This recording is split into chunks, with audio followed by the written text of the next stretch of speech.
Alam niyo naman, Magnus na yan eh. Ay, kinapture! Ay! Na-mouse sleep! Pusang gala!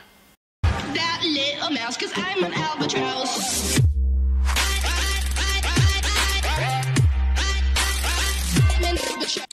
Magandang bakbakan, round number 6. Grabe naman kasi. Sino kalaban ni Magnus? Walang iba po kundi si Grandmaster Aryan Tari. At ang matindi dyan, pareho po silang perfect score as of the moment. Ayan na, nagsimula na po.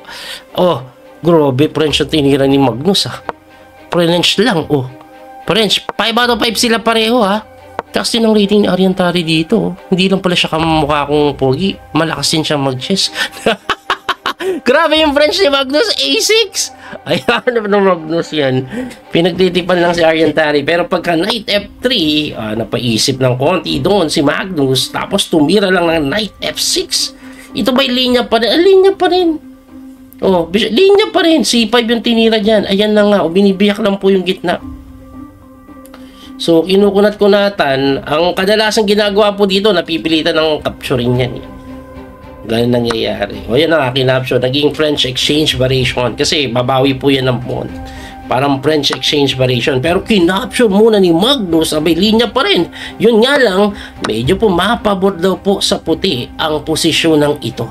Tingnan natin kung tama ba ang engine. O, mali na naman. Si Magnus pa rin ang mananalo sa bandang uli.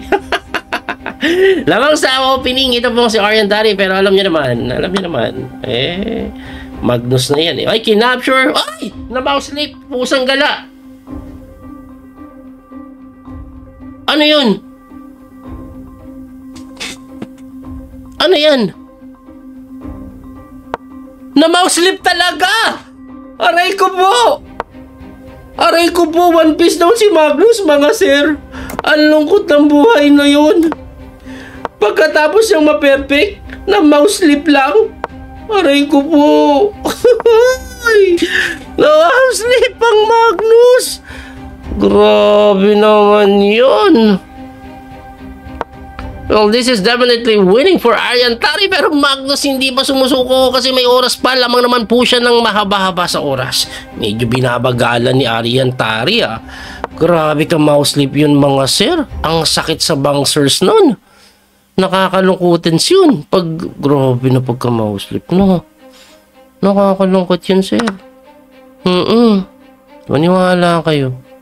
Ako nga, lungkot na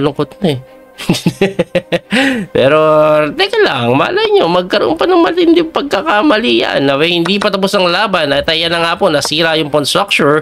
Medyo nagkakaroon na ng counterplay dito si Magnus kahit papano. Bakit po pala napilitan siya mag-pawn takes? Kasi babagsak, no? At binigay na lang, mapalit lang. Nako, baka makatabla pa si Magnus. Gaganito yan. Gaganon yan. Ayan na nga. Kasi hamunin na yan. As kicking mo ba? One pawn up pa rin. One piece up yan Ang compensation isang pawn. Pero Magnus, lamang naman po sa oras. Pero grabe kasi talaga yung pagka-mouse sleep na yun, sir. Sobrang lungkot nun. Walang compensation yan. Kahit pinigay na nga lang yung pawn. Sa'yo na yan. Kakainin kaya ni Magnus for the purpose of counterplay? Hindi, kasi gaganituhan siya Kaya nag-rook na lang dito. Ito yung gusto niyang gawin. Pero hindi pinansin. Itutuloy pa rin ba yan ni Aryan Tari? Tinuloy pa ni Magnus. Oops! Nagdedelikado pa yan. Baka may mga makaganon pa mamaya. Tulak mo. Kaso gaganon lang Tapos gaganituhan ka na later on Isang piyesa kasi kalamangan. Ito din, pwedeng kumapture na lang dun. Tapos gaganon to So, talagang mahirap ang posisyon ni Magnus. Given na he's a one piece down, no? He's one piece down. So, binigay na lang. Detikim na. Kain na. Bishop takes. Kasi may ganito ka naman May ganun. Wala ka ng... Ayan, kinapture na nga lang. Isang minuto na lang si Aryan Tari dito. Kumapture din ng pawn. Bumalik lang, of course. May kain pala doon. Alright, so it makes sense. May bawi pala si Magnus kaya binigay niya yun. Pero one piece down pa rin po siya. Isang bishop ang kalamangan. Yung sinasabi ko, H5. Sasagutin lang yan ng H3. Tumira doon ng tore. Of course, gagamitin niya din yung kanyang tore. Ang goal po dito, slowly exchange as many pieces as you can.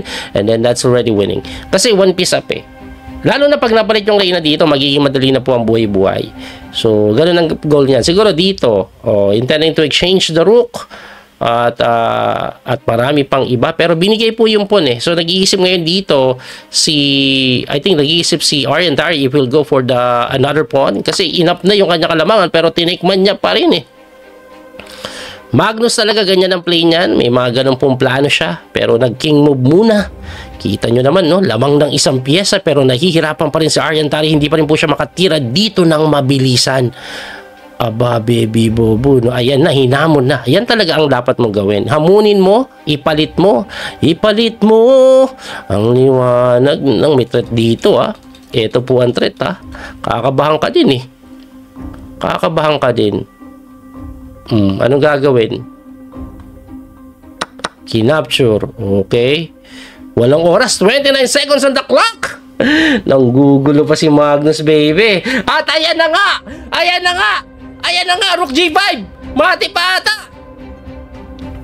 Nag-winning pa. Nag-winning pa. Kaso mali yung check doon. Hindi daw tama yun. Naku, makamamati ka, Magnus. Ayan, mamamati ka, Magnus. Yun lang, Magnus, baby. Namamati na. Check. Saan pa? Saan? Queen F6 na lang siguro. Wala naman, isang check lang eh. Tatakbo lang eh. Tatakbo lang. Tumakbo muna yung king. Pero baka mamamati talaga si Magnus dito. Ibalik natin to. Nag-winning pa si Magnus. 16 seconds na lang eh. Delikado yung king ni Ariantari. Medyo magulo pa ito, Siri. Anong tira? B8 na lang siguro yan kasi isang check lang to eh. Tatakbo ka lang eh. Tatakbo lang eh. Nag-Queen F6. Ay nako po, medyo mahirap pa daw. Medyo humihirap pa. Hindi pa naman maganda yung Queen F6. 7 seconds na lang si Ariantari. Baka manalo pa si Magnus dito. Nako po. Maniwala kayo pag ganyan time pressure kahit lamang kalaban. Pag si Magnus ang naglalaro. Parang chess player yan. Saan na? Saan na? King E2. Takbo. Check. Takbo. Takbo. Nananakbo. Queen A5. Naku po. Bumalikwas pa nga. Ayan na yung sinasabi ko. Ay, tabla. May tabla pa. Baka pilitin pa to ni Magnus. Teka lang ha. Pipilitin niya. Sabi ko sa inyo, pag ganyan time pressure, Magnus na yun eh. Ha? Magnus na yan. Grabe ka naman, Magnus. Walang oras eh. Pinipilit pa ni Magnus. Ayan, pipilitin. Ayan, pinipilit talaga ni Magnus, oh. Queen H7. Sige, pipilitin talaga yan ni Magnus. Angat lang yung king. Okay. Alright. Naku po, pilitin talaga ni Magnus yan. May papanalo pa to. May papanalo pa to. Hanip kang Magnus ka. Time pressure eh. Namamagic talaga pag time pressure, guys. Iba ang magic ng time pressure. May kakaibang magic ang time pressure eh. Queen E7. Yun lang. Mukhang tabla na talaga. Check. Wala, hindi mapilit eh. Walang harang yung reyna eh. Wala, tabla na. Kasi pag gumalaw ka sa puti, may check eh. Talo ka pa. Ay, tabla lang. Nakatabla pa. Usang galang yan. From mouse leap, tingnan natin guys ha. Balikan natin yung nangyari. Ay, hanip na yan. Ibang klase kang Magnus. Tingnan nyo yung nangyari ha.